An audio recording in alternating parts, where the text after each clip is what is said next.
tonight I'm excited to bring Dr. Erica Hannaful here to speak with you tonight. Just a little bit of background that I stealthily figured out about Dr. Hannaful. She grew up out in California, in the foothills of the Sierra Nevadas, in Northern California. Went to school in Southern California, first for her undergraduate degree at UC San Diego, and then her master's program was at Cal State Fullerton.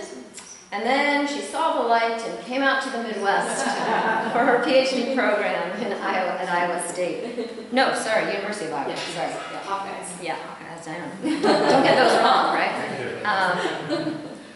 She's also a Wisconsin master gardener, and she's an avid organic vegetable, herbs, and flower gardener. So if you have interest in that, you can talk with her about that afterwards. Some of her academic research and interests are really quite varied, so I thought I would read a little bit about what she has written on about that.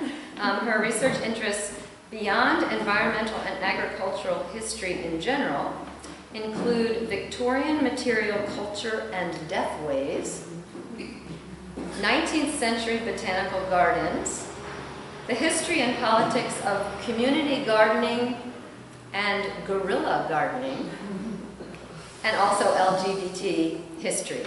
So there's a lot of fun things that she's been interested in, and I think that we had a fun time getting to know her a little bit at dinner, but now she's going to share her knowledge with you tonight with this Joseph Jenkins lecture, and I think the title might be something like Midwestern Grapes and Wine. So let's welcome Erica. Thank you for having me. I'm very excited to be in Cable, and thank you for coming out on this beautiful night.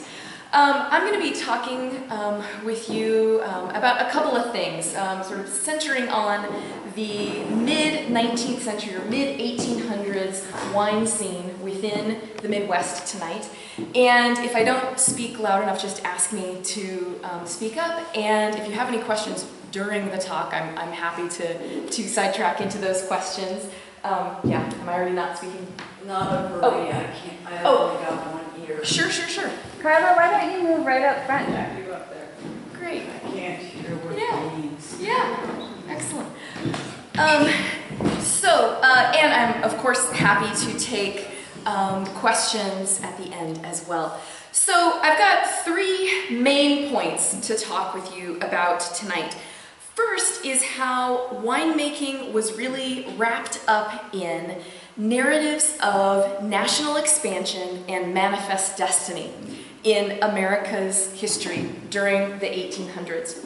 And if you haven't taken a high school or college history class in a while, I'll just remind you about what manifest destiny was at that moment.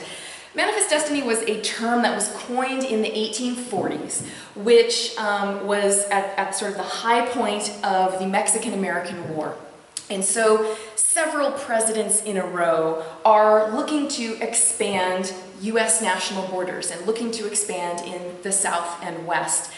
But historians across time since then have sort of projected the idea of manifest destiny backwards and forwards. They've basically gone all the way back to Puritan era to say that, yeah, these ideas of being a city upon a hill or being a kind of perfect place for people to come and be the kind of harbinger of Western ideals is in itself a kind of manifest destiny idea, as well as projecting forward into America's history, perhaps around issues of Cuba, perhaps around the issues of the Spanish-American War, perhaps around other wartime ventures.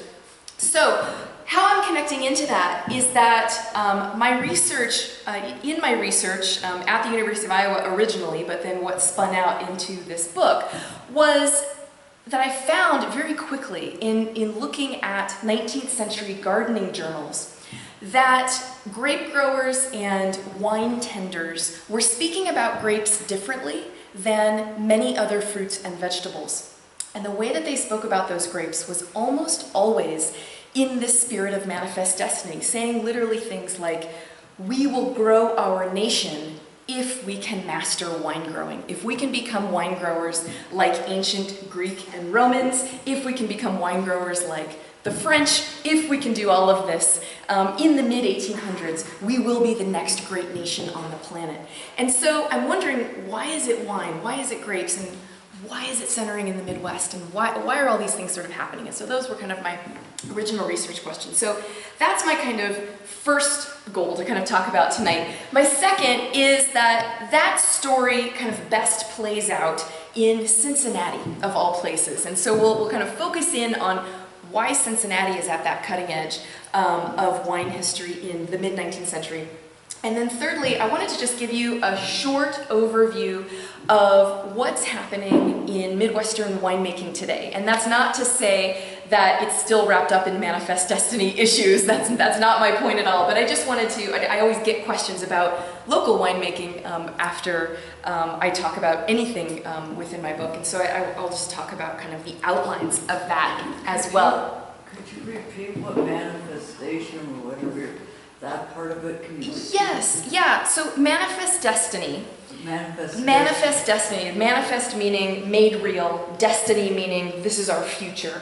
Oh. Was an idea that spun from national boosters. Basically, men that would go out, senators, presidents would talk about manifest destiny. Newspaper writers, authors would talk about this idea of America becoming a country from sea to shining sea. That we must incorporate the millions of acres of land further to the west so that America can not only be large but strong and powerful, and literally lead the rest of the world in politics, in economy, in agriculture, in all of these things. And so we're going to be looking at the nexus of manifest destiny, or that will to national growth, and grapes. So how do grapes fit into that? How does wine fit into that? Yeah, great question. Yeah, so first, what I'd actually like to do is start in California, and then we're going to work our way back to Cincinnati, because I think this picture at once encapsulates what I'm getting at with the manifest destiny issue. So if you look at the details of this picture, the right half of this picture are the Greek and Roman wine story.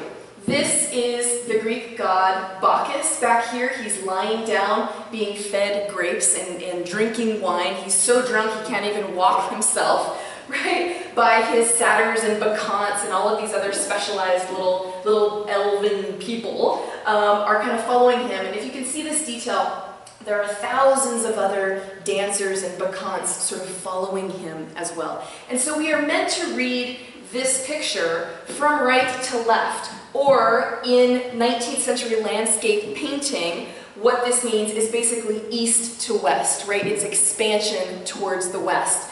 And so what's happening is that Dionysus is nearly passed out drunk. Silenus is a Greek god who is not referenced as much as Bacchus, as much as his sort of bacchanalian parties are referenced in the literature, but Silenus is older, wiser, more drunken, and can see the future. So he was Dionysus's sort of mentor, and he is passing this thyrsus, or this rod of winemaking, to the new Californian couple of wine. And we are meant to read these people as basically the Adam and Eve of Californian winemaking. And so you'll probably notice other small details about this picture. We have the California golden bear taking over from this panther-like thing. We also have details that are telling us that this culture and its kind of passed out drunkenness is tired, is older, and these younger, more virile, less drunken, and surely to marry and have wonderful babies together, right, couple are going to go off and establish this new culture of winemaking in California. You'll notice perhaps that she is wearing, this California Eve is wearing stars and stripes fabric, and she has stars around her head. This picture was produced Several years before the Statue of Liberty, however. I love to sort of talk about her as a kind of precursor to the Statue of Liberty. The Statue of Liberty wasn't built until 1886. And so I think she's supposed to be the sort of classical, chaste, serious kind of mother to the California wine industry in this advertisement. And so this advertisement was for California wine. It was put out by a New York distributor. And the caption reads, "The old wine god and the new pure Californian wines equal to European." And so the overall effect of this image is to basically say that the chaste, sober, hardworking, more natural, perhaps in his kind of bearskin garb, and he's wearing vine leaves on his head, is sort of taking over from this Greek and Roman tale. So we've got this picture, I think, which is perfectly encapsulating that nexus of manifest destiny, right? Of spreading across the continent, of establishing new vines, of establishing a new upstanding order, of establishing new leadership on a kind of national and international scale that is taking place through vines. And of course it's an invested, advertisement for wine itself, but historians get really excited when they find the picture that kind of argues the rest of their book for them. But I did want to share with you a couple of other quotes here, because that picture is not the only piece of evidence I had. I ended up finding hundreds, if not thousands, of pieces of evidence, and here's just 3 more here. So The Horticulturist is the biggest, the most widely subscribed to garden magazine in the 19th century. And so they're writing things like, "How beautifully prophetic is the emblematic vine of the destiny of man in 1862 as the Civil War is starting." Or, "The vine and the American people are not unlike one another. They require room to spread themselves. They do not thrive under restraint," right? So literally the vines and people are together kind of colonizing the continent there. And then The Californian was a popular newspaper in the 1880s. "The gold of the Sierra will not build cities as surely as will the vines of its foothills." So likening it to a wonderful economic crop, but also a kind of city building kind of moment. So we'll move into a kind of more specific example here, the story of Nicholas Longworth. Nicholas Longworth is at the center of Midwestern wine growing, and really at the center of when America turns winemaking into an actual commercial product. So you had several eastern wineries selling mostly regionally. And you had a couple of Californian wineries mostly still run by the Spanish, sort of coming up from Mexico and colonizing from the south northward there.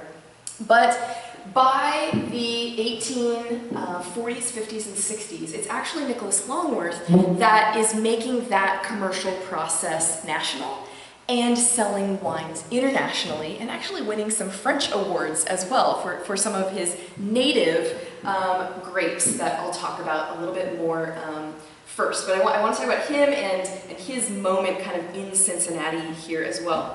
So Cincinnati is growing by leaps and bounds, and Longworth's story is a nice story to tell if you want to tell the early growth of Cincinnati, because he, after being trained as a lawyer, actually very quickly becomes interested in real estate. And so he's making his early millions by buying and selling land on the close outskirts of Cincinnati. So you can see that, as usual 19th century portraits do, he's set here with the things that made him rich and the things that made him famous. So he's got thousands of acres here stretching off into the Ohio Valley, and he's got the Catawba grapevine here. And I'll come back and kind of point out a couple of other details here, but this was kind of at the height of his glory. I love examining people's nicknames because I think it says a lot about their own moment and the people that they lived with as well. And Nicholas Longworth had several nicknames. He was known as the Western Bacchus, as you might guess, of course, but also the Croesus of Cincinnati. They're very obsessive about these Greek and Roman references at this time. Croesus was one of the rich kings in ancient Greece. His name was synonymous with wealth at that time, and so 19th century people would have called rich people the Croesus of wherever they were. He was also Cincinnati's first millionaire. He later in his life was called Cincinnati's 15 millionaire, and that actually underestimated his net worth as I tried to add it up. By the end of his life, it quite underestimated what he was worth. And he had Old Nick, Cincinnati's Adam. He was known by many names. I kind of love the Western Bacchus because he's so not a partying figure. He's just not one to go out and get drunk, at least in his older life. I guess maybe in his early life he was.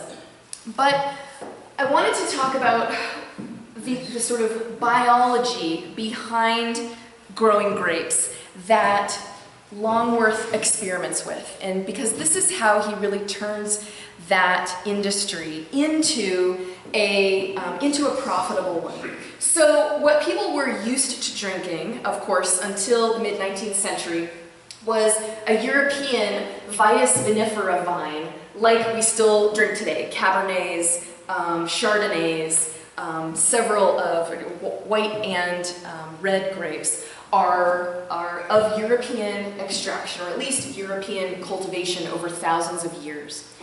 And what happened when Europeans and others would bring those grapes into North America is that they would very quickly shrivel and die, and they weren't understanding why this was happening. They would try to mimic the water requirements, they would try to mimic the soils, they would try to mimic all the other cultural requirements that would be needed, and they just couldn't figure it out.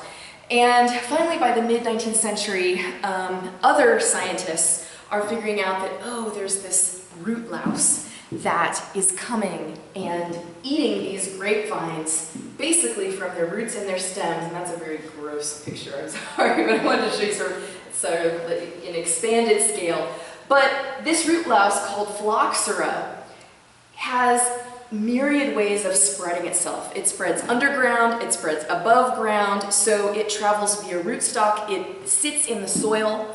And so if you've already got a native vineyard established and you're trying to then add European vines, those European vines are just toast because they haven't built up the defenses like the Native American grapes have over thousands of years, right, to the phylloxera root louse. So we wouldn't be able to grow European vines because of this problem. Exactly. Because we would be introducing this louse into our system. Exactly. And we wouldn't want it. Yep. That's exactly what happens. And the back half of the story, I can continue talking about the story and the damage that it does actually to European vineyards as well, because as they're bringing vines here, of course, America is sending vines over there and vice versa, and so it infests and devastates French, Italian, and German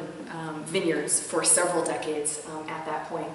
But Longworth didn't know about this biology. All he knew was that he wanted to experiment with grapes. Every experimentation that he had seen before with native European grapes had failed. And so he decided to turn the page and say, I'm going to focus on our local grapes. I'm going to focus on our native grapes. And he is given the Catawba grapevine by a friend. It comes from the Carolinas at that moment in time. And he begins to experiment with that, and I'll have more details of that. But basically, this becomes his gold mine for his grape growing. That this is the grape that actually works. This is the grape that produces. This is the grape you can turn into wine. Has anyone had Catawba wine before? Oh, wait. Anybody? I've tried it only a couple of times. People with very good palates generally don't love the Catawba. It has a different kind of taste than a Vitis vinifera vine. I love the sparkling varieties, and I love the non-alcoholic varieties. Actually, at dinner we had a little non-alcoholic bottle of it. It's called Catawba juice? Yes, yeah. Well, then I've had Catawba juice. Yeah, that's from these grapes. Yeah, exactly. So why are the grapes kind of a gray looking, but yet there's one with a stripe on it that... I think this one's just been rubbed. I think it's just been, it gets this sort of downy or dust stuff on them. Yeah, and they look quite similar, right? But they are very different grapes. They're sort of on the inside. They're quite different grapes. So that was the little kind of venturing into the kind of natural history there. What happens with Longworth is that he shows up right as Ohio is becoming a state in 1803. He was 21 years old. He was running away from an embarrassing family history. His parents had been loyalists to the crown, and of course the crown loses the American Revolution, and their estate had been ruined after the American Revolution. And so their son here is looking for his own way out in the West, sort of leaving his old name behind, and looking to make his way. And he's already trained as a lawyer, and his first case in Cincinnati was defending an accused horse thief. He wins that case, and that accused horse thief was a bartender at that time as well, and in payment, instead of cash, Longworth accepts a scrip for a few hundred acres on the extreme outskirts of town. Land that was called not worth shucks land, or trash land, or just land that nobody thought was any good because it was cut over land. People had extracted the trees, people had taken what they wanted from it, and it was on the far outskirts of town, so it was hard to get to. But Longworth said, I'll take it, that'll be fine. I think he had a sort of keen foresight for what Cincinnati would become, because he continued that for the rest of his life, essentially. He would buy up trash land, or not worth shucks land as he called it, and then as Cincinnati would grow and grow, he would sell it back to Cincinnati for a profit, right?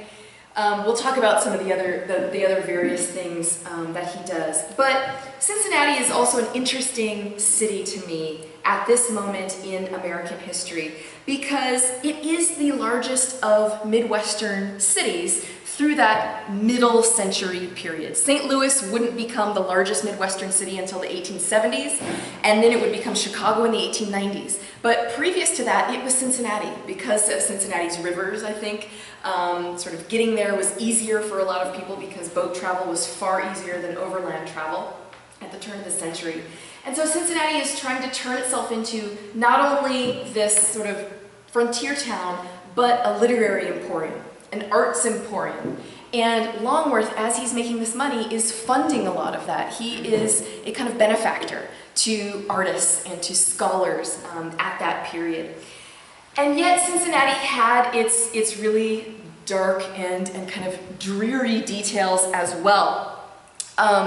Cincinnati had muddy streets, right? They weren't paving anything sort of at that time. You can kind of see the smoke from foundries kind of billowing in parts of this, and from steamboats as well. Many people write about the Cincinnati River flowing red from the processing of thousands of hogs at that time, that they would slaughter their hogs and the blood would drain straight into the river, and it was so intense that the river itself would flow red for a couple of days. And then people would also write about being enveloped in black smoke from the foundries. In part of the Longworth Archive in Cincinnati, I found a poem that his family wrote about Longworth on his death, and I wanted to read a piece of it to you because it's so funny. This is about early Cincinnati. The place was quite an embryo, 1,000 folk or so. To build a town did there begin, which even now is not fenced in. A Roman name its founder gave it, but not a Roman name could save it. from being chiefly noted for its campaigns in the Porcine War, for vending lard and cask and jar, and hams and shoulders, pork and oil, and other greasy things and vile. Wherefore, since wonders never cease, it's now a famous town of Greece. So, Longworth is interested in transforming that image, I think. He's very much interested in not only experimenting with grapes, trying to push sort of national expansion at the same time, but he wants to transform Cincinnati into a kind of bustling, sort of beautiful little metropolis. He is doing all sorts of other things. Cincinnati at this time has a couple of nicknames itself. It becomes the Athens of the West. Again, these constant Greek and Roman references. You can tell that we're sort of in the middle of a classical revival in this mid-century moment, because women's dresses are looking more and more ancient Roman. They're going back to empire waists. They're sort of doing their hair in elaborate kind of twirls. You see these other sort of Greek and Roman references throughout government papers, throughout other issues. So people are very focused on getting America to be the next Rome, right? But Cincinnati is growing. It's also known as the River City at this moment, the Queen City, but of course my favorite, Porkopolis, was one of the ones they would constantly use as well. So Cincinnati becomes Longworth's home, and he trades those appliances and that liquor for the real estate on the edges of town.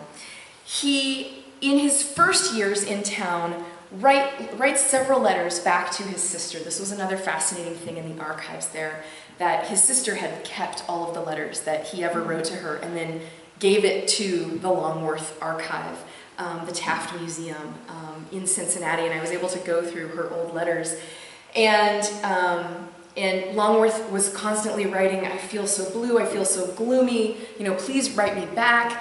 But in the very next letter, what he would do after she would write him back, the first thing he would do was critique her spelling and tell her that she needed to work harder. So in like every letter, he would just keep critiquing her, and so she wrote less and less, and he would write more and more, sort of saying, please write to me, please write to me. But he is, in these early years in Cincinnati, also drinking a little bit too much, like young men can sometimes do when alone and in frontier cities in America. And secondly, he's playing too many games of euchre. He's losing a lot of his hard-earned money at night playing card games. The story goes, the story that he himself told, was that one night after a card game, he passed out in the forest on the way home. He passed out under a tree. He wakes up to find a fairy on his shoulder. This fairy starts whispering in his ear, and this fairy basically says, you need to straighten up, you need to get your life in order, you need to stop drinking, you need to work harder, or you'll never make anything of yourself. And so he passes back out, he wakes up the next morning and says, that's it, that's what I need to do. Okay, I've had my kick in the pants, I'll go do that. And within 5 more years, those letters home to his sister are sparkling with happiness. He was married, he had 2 children by that point. He is already making his money in the turnover of land investments. He had just begun experimenting with grapevines. He turned it around, so he likens it to this fairy that had landed on his shoulder. I kind of make the connection, perhaps, that I kind of think that Longworth liked to also think that he was perhaps the fairy on Cincinnati's shoulder at that time, because he was constantly repackaging Cincinnati history, repackaging the Cincinnati story, and repackaging wasteland, not worth shucks land, for new buyers to sell to them as well. So he is kind of processing back through. He's also just this kind of odd duck of a guy. Many people talk about how he would pin notes to his sleeve, and this is kind of a modest rendering of this. People write about how he would pin notes all the way up both sleeves. jackets and men's pants had pockets at this time. You know, he could keep them in there, but I guess he preferred to just sort of say, okay, now I've got to go this place, and now sort of just read his arms. There's also stories about how he was late to his own wedding, that his wedding suit was 3 sizes too large because he forgot to get it hemmed, that he missed huge portions of his face because he's shaving on the way to the altar. Sort of all of these stories are sort of pointing to, I think, him being a little bit odd, but maybe also to his obsessive business focus at that time. So he retires from being a lawyer in his very early 30s, and he focuses primarily on buying up land and reselling that land, and also on his grapevines. Then he does the smart thing of combining those 2 items together. What he begins to do is write German missives that are published in German newspapers, telling Germans to come to Cincinnati. Come with your winemaking knowledge, come with your families, come with your hard labor, and work for me in my vineyards. And they start to come. This is part of the quite large German immigration to Cincinnati, and there are several other places, of course, in the Midwest that Germans would also move to. But he is the one calling them into Cincinnati primarily. And what he's doing there is essentially a family tenancy scheme. I like to say it's sort of sharecropping light. What he does is divide up his land. He gives a couple of acres to each German family, and that entire family, the wife and children included, would improve that land by building up its hillsides. We can see like this by putting grapes in rows, or like the previous picture reminds me very much of Bacharach, Germany. If we go, oh no, we're getting to the, that they had kind of, where is it? Here we go. Cincinnati has this sort of deep river gorge, and so he hires Germans to kind of dig into that hillside and place the vines along that. And so what he's doing in the process there is adding value to those landscapes, and so that when Cincinnati is expanding and expanding and expanding and more people want to buy land, or the city needs to buy land, indeed, they actually want to buy land, his land first, because it looks prettier and it's already productive, right? People want to be there, and you can just carve out a little nook for your house perhaps and keep the vines as they're growing. So he is doing a kind of brisk business there.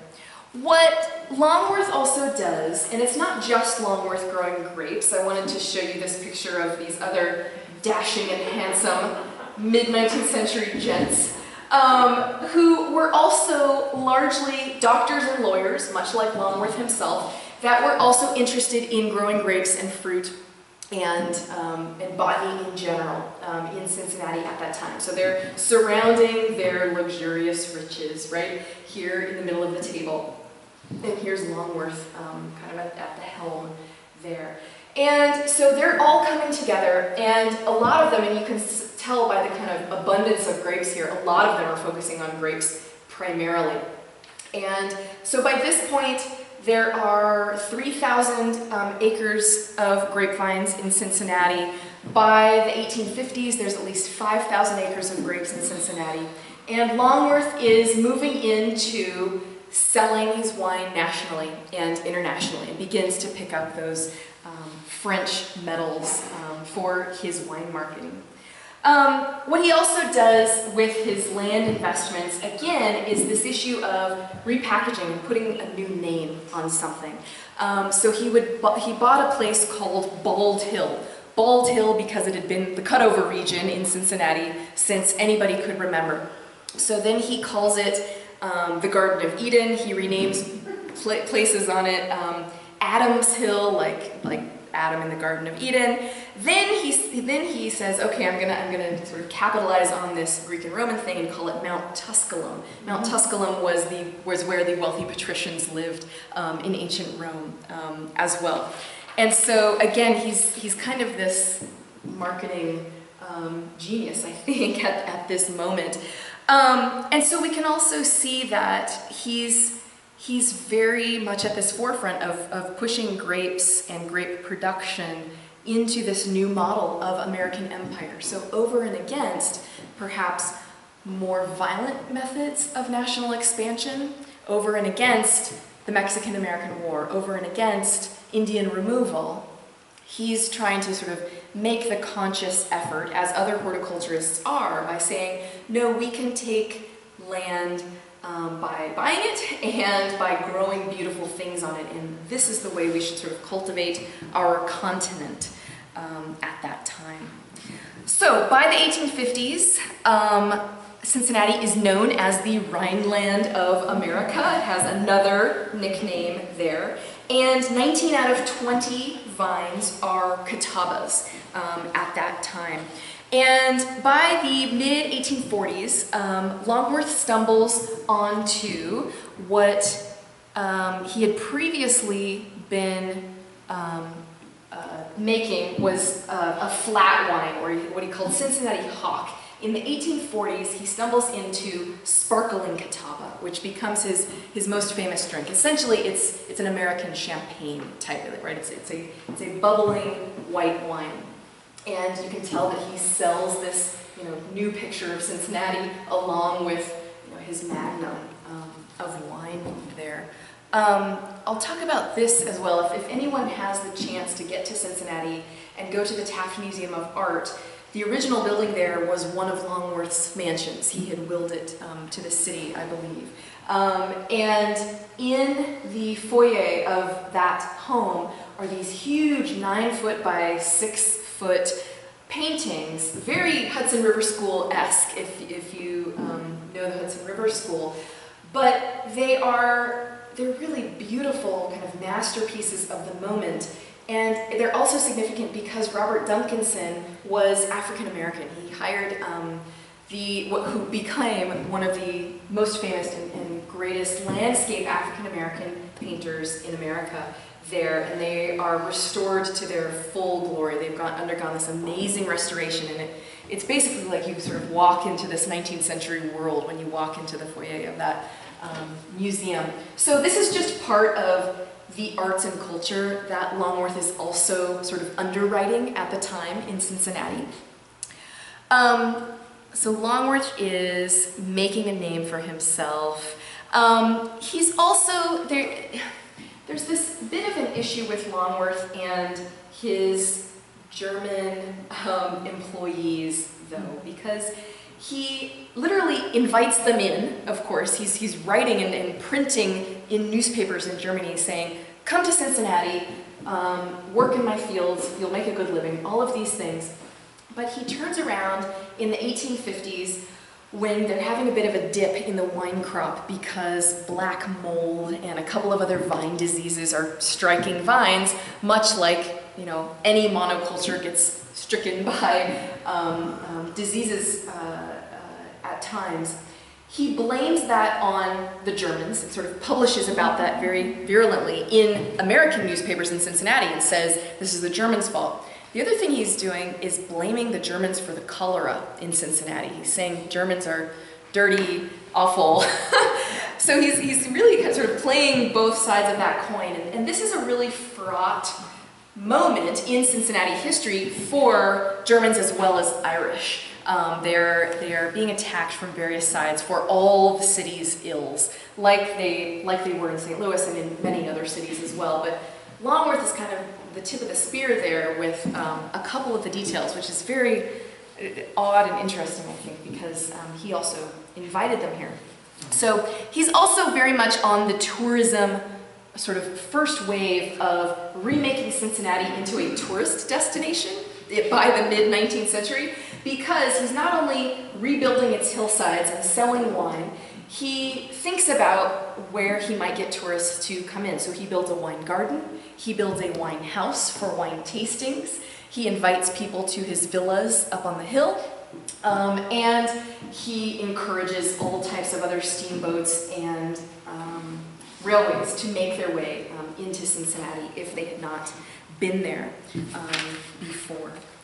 So he's really sort of arguing here that Cincinnati and grape growing are kind of empire done right, right? This is this new version, perhaps, where we can take over as being one of the strongest nations in the world in Cincinnati. Okay, so I've talked about his sparkling Catawba. He did do battle with prohibitionists from time to time.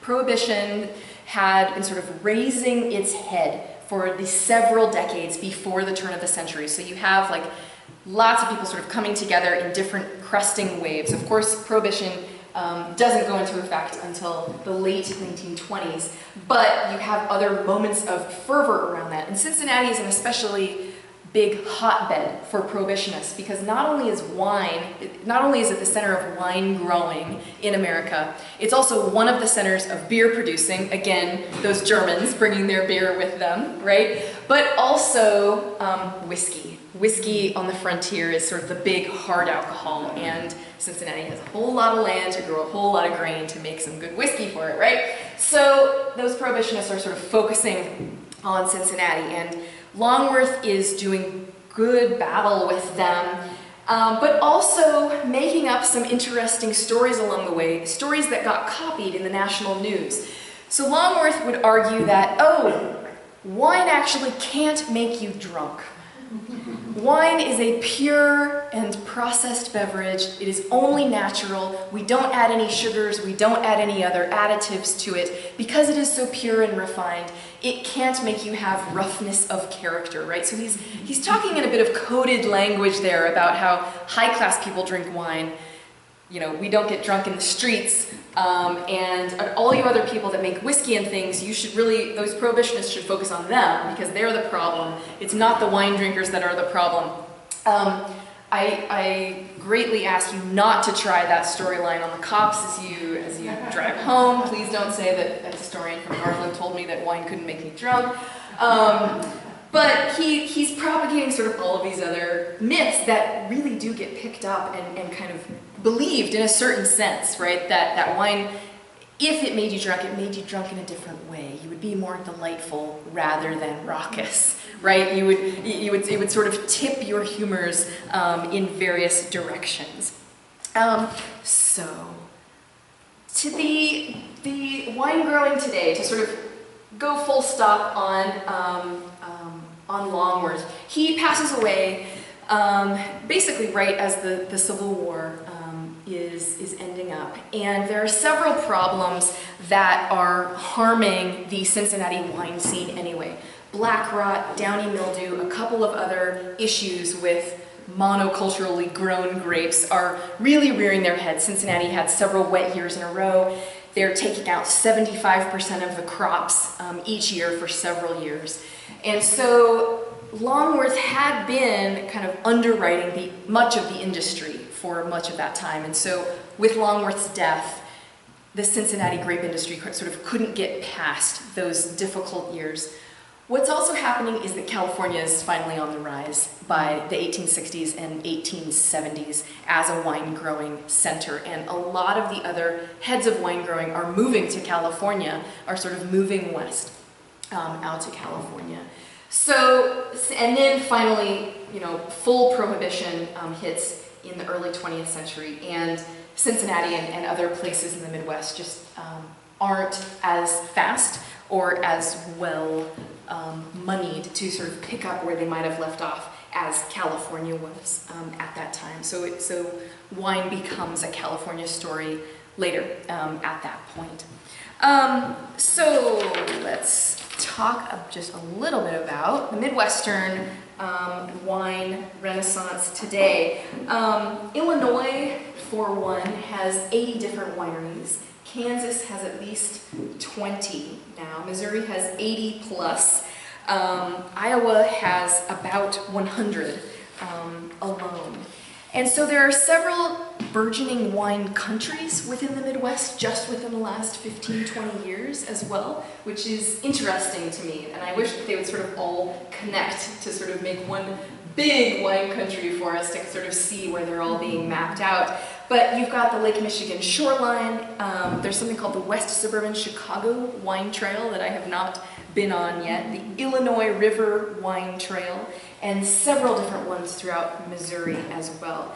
And so in those states, what they're mostly growing, they still are growing a significant amount of Catawba, but they're also growing Cabernet Franc, Chardonnay, Norton, Cabernet Sauvignon. In Wisconsin, the grapes are a little bit different. I believe in mostly southwest Wisconsin, which is where our wineries are largely held, they're mostly growing Marquette, Frontenac, and Frontenac Grise grapes. And so with Wisconsin wine, you can kind of imagine that there's an abundance of water. And with abundance of water, you do get more grape diseases. Grapes do like it fairly dry and fairly well-drained soil. And so Wisconsin, with all of its water, also does have some advantages over California, like California's massive drought at this moment. They have been, there's a lot of issues with sort of forest to vineyard conversion, of drawing down water tables, of sort of, it's not just grapes, of course, it's all other agricultural products as well. But in Wisconsin, we do have the advantage of most wineries being located, at least so far, in places where you don't get a whole lot of pesticide drift. I guess that is sort of the number one difficulty that many California wine growers have, is that there's a lot of pesticide drift from other crops landing on the grapes, and you don't want, of course, certain pesticides flavoring your wines in particular ways, of course. So in Wisconsin as a whole, we've got about 50% of the wine growing region is growing white wines, about 20% is growing red, and the rest is kind of a mix. I included in that a mix of other meads, honey wines, other fruit wines. If you've ever been to the White Winter Winery, I highly recommend their Black Harbor. It's like a port made out of black currants. It is the most delicious thing to sip fireside in December that I can think of.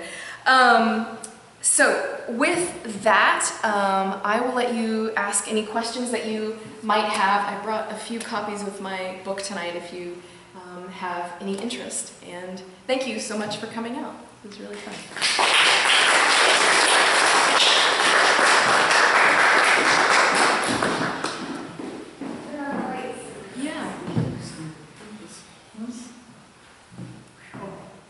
I read an article once that there's a winemaker growing in Minnesota. Yeah. That they let it go to the frost.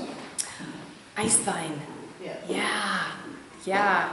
I haven't been there, and I haven't read about how extensively that program is, but that is really exciting to me, because that's something that is quite well established in other, at least Northern European nations. Really. And yeah. That makes a totally different kind of wine. Right. And you know, that does speak to, I do wish that Americans and people in general would be a little bit more adventurous in what they would like to try and what they think is good, and what their palates can adapt to, because that would mean that, you know, if we could incorporate more native species or hybrid species, we could have very interesting wines on our tables all the time that wouldn't be your standard Merlot or Cabernets It sounds like this was kind of established but small still. Right. They were working on that and Right. having some luck. Yeah. What about like sweet tasting wines, like for there's very few sweet drinkers like me. Yeah. They like mostly the dry stuff. Right. And Catawba is a sweet wine. It has an undertone. Professional wine tasters will call it musky. It has a musky undertone, but it's sweet on top. It's sweet at the forefront. I think it's fairly interesting, and when you add bubbles to anything, bubbles are always good. I think. Yeah. Midwestern wines usually don't hold up when you compare them with California wines. Right. Is it, my question is it the winemaker rather than the grape? Is it a combination of both? Is it the age of vines? And I had a second question. My grandparents were immigrant Polish farmers in the Detroit area. Yeah. And there were always vineyards in the Detroit area. It's a wonderful agricultural area. Yeah. It's a zone of, we have zone envy because they're a zone of 5B. Nice. There's another microclimate there. Yep. So wonderful fruits and vegetables Yep. and wonderful vineyards. But wasn't it common for most farmers to grow their own grapes? I know my grandfather did. Right. He always had wine, homemade wine. It might have been cultural for most farmers to make their own spirits of some sort. Right, right. And would they have been, I never really thought about it Yeah, until you started talking Right. about the wine my grandfather made right, that he traded to my parents for whiskey. right,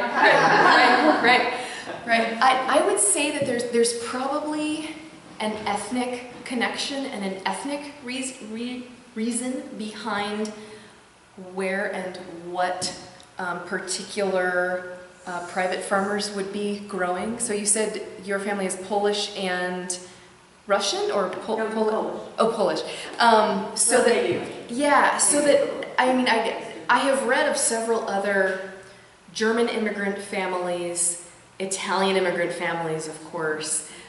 If they're going to have a farm, they're going to grow what they like to eat and what they like to drink. And so, yeah, but those were all, at least at this point in time, I mean, before the Civil War, those are all going to be done on such a scale that if they have extra, they're probably going to use it in trade for other things, like your grandparents and your parents did, or they would just be stored away, you know, or drunk by the household.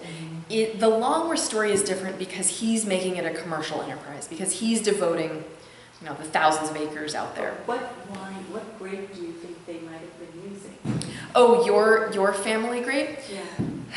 There were several around. The Catawba by far is the most grown in the Midwest throughout the 19th century because it fights the most diseases with the most strength. You would also have the Norton grape, I believe, by the end of the century. You'd also have, there were a couple of other grapes that if you were in the sweet wine category, that people would be growing. And they would have been variously red and white grapes. But your first question, now I'm forgetting what your first question was. It was whether it's the quality of the grape that's grown in the Midwest, the quality of the production or combination. Man, this is gonna be Or the dicey age of- for me to wade into. What I would guess, and because I'm not a wine grower myself, what I would guess those arguments would be stemming from are actually issues of terroir. And so terroir is the winemaking term for the entire environment that goes into making that vine. So it's not just the soil, but it's everything in the soil, what the soil consists of, how many nutrients or lack of nutrients, because the other the problem in most of the Midwest is that the soil is too rich. And so in California, when you get out to the really sandy, really dry areas, it's not black soils, it's very sandy kind of soils, and wines don't like it too rich. And so they want to search for water, they want to search for nutrients, and that's what sort of taxing the vine in various ways actually gives you a better crop, or at least that's the understanding. And so in different regions of the world, winemakers expect their wines or their grapes to be taxed in various ways. And so in California, it's drought. In other places, you know, it might be lack of soils, it might be too little or too much sun, it might be sort of all these things. And actually, the Midwestern story is that everything's just too rich and too wet and too, like, it's so great for growing so many other things that at least the vines that have been in cultivation for thousands of years don't do so well under that. But the terroir story is also about, it's not just soils, It's about the whole environment, you know, the number of days of sun, the number of days of rain. It is also about the winemakers, or the vine tenders and winemakers' growing habits and things. I honestly think that, and this is just a logical conclusion, this is not from my own experience because I have none in growing wine, but I think that it's just a matter of cultivating the right grapes for a long amount of time. I mean, when we put wine or grapes made into wine in America up against grapes made into wine in Europe, you're talking about a scale of 150 years versus a scale of 2,000 years of cultivation and sort of hand selecting the best ones to go on. And that in the course of cultivating timelines, that's an incredible gap. So that's where I would kind of talk about that. I also think that we probably are under pretty severe cultural bias in that Italian and French and Spanish wines have dominated the marketplace for those thousands of years as well. And so they, by default, have sort of defined what tastes good. And because those things grew more easily in California, California could also then define and follow on the heels of what tastes good. And so when the Midwest comes in and tries to build other grapes into that venue, they also have to do some redefinition of what tastes the best. And that takes a long time for something like, you know, wine, which has the cultural cachet of, you know, can you think of another food product that has the cultural cachet of wine? Caviar, silk growing, I'm not sure, but that those stories take a long time to change in general. Yeah. Three questions, one at a time. Yeah. How did you become interested in wine culture enough to write a book about it? Yeah. So I was at the University of Iowa during a long winter, at least what I thought was a long winter at that time, before I moved to Ashland. And I was struggling to find a project paper. I needed to write a 40-page research paper out of this class that the professor had named Nature and Nation.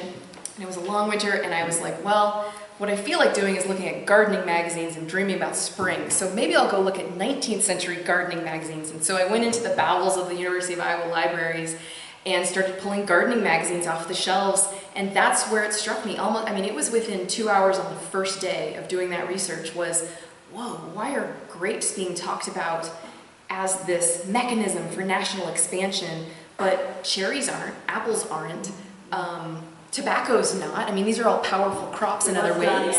But, right. I mean, Johnny Appleseed has this whole other mythology going, yeah.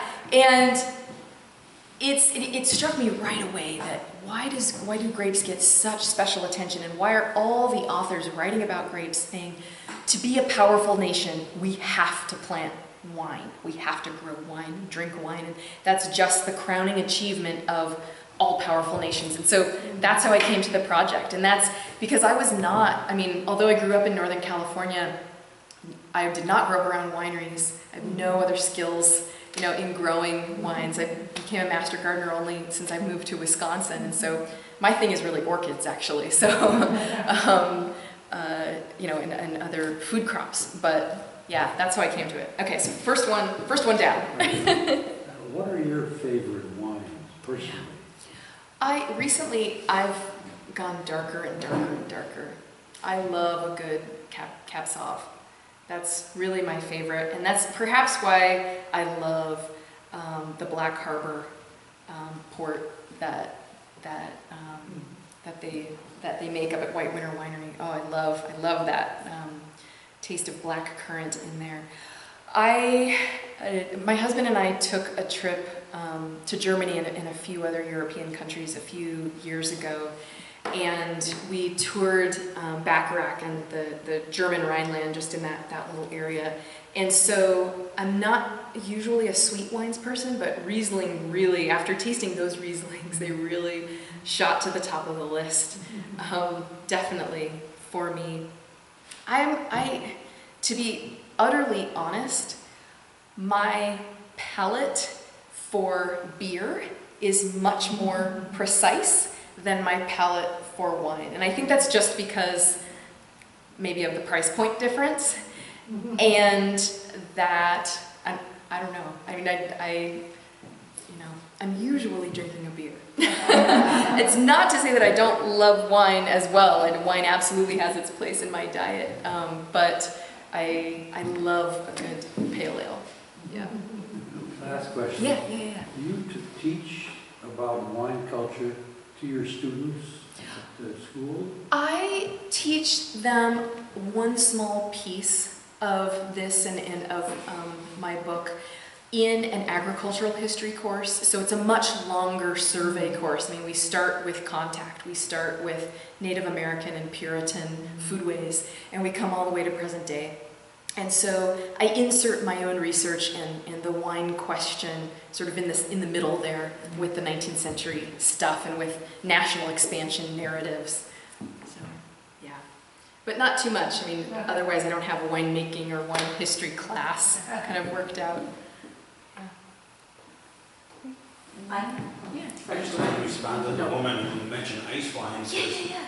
I can't think of the winery right outside Madison at Prairie Sac, but they've been doing ice wines too for a while. And Right. they're well over $100 a pop. Oh, are they Yes. really? Oh, it's not Wallersheim, is it? Yes. It is Wallersheim, yeah. Great wines. Oh, I've never seen, I didn't know they had ice wine. Great. Are grapes bee pollinated? Oh my goodness, I should know this. I think are they sexually and asexually pollinating? Because there aren't male and female vines. They must produce both male and female flowers. So this is a wonderful question. I don't know. Yeah. Maybe you should look it up in that book. This book is about manifest destiny. Well, I don't know very much about Old World, New World, and what we have were bees American. Did we only have air-pollinated species here? Does anyone know? I don't. There are tons of native bees. So Yeah. there are probably lots of like the Catawba. If they needed a bee, we had them. Yes, absolutely. Bees weren't brought from Europe. Correct. The European honeybee was, I think that was brought from Europe, but we did have bees here. But we didn't, but not honey bees that made honey. I believe there's one type of bee that we now use, the massive trucks that go around to almond orchards and stuff. I think those are a European species, but we have many, many species of native pollinators, and there would have been plenty around to do the pollinating. Yeah, if they needed it. But I can look that up for you and let you know next Yeah. time you're here. It's a great question. Well, thank you so much. That was fascinating. Thank you, everyone.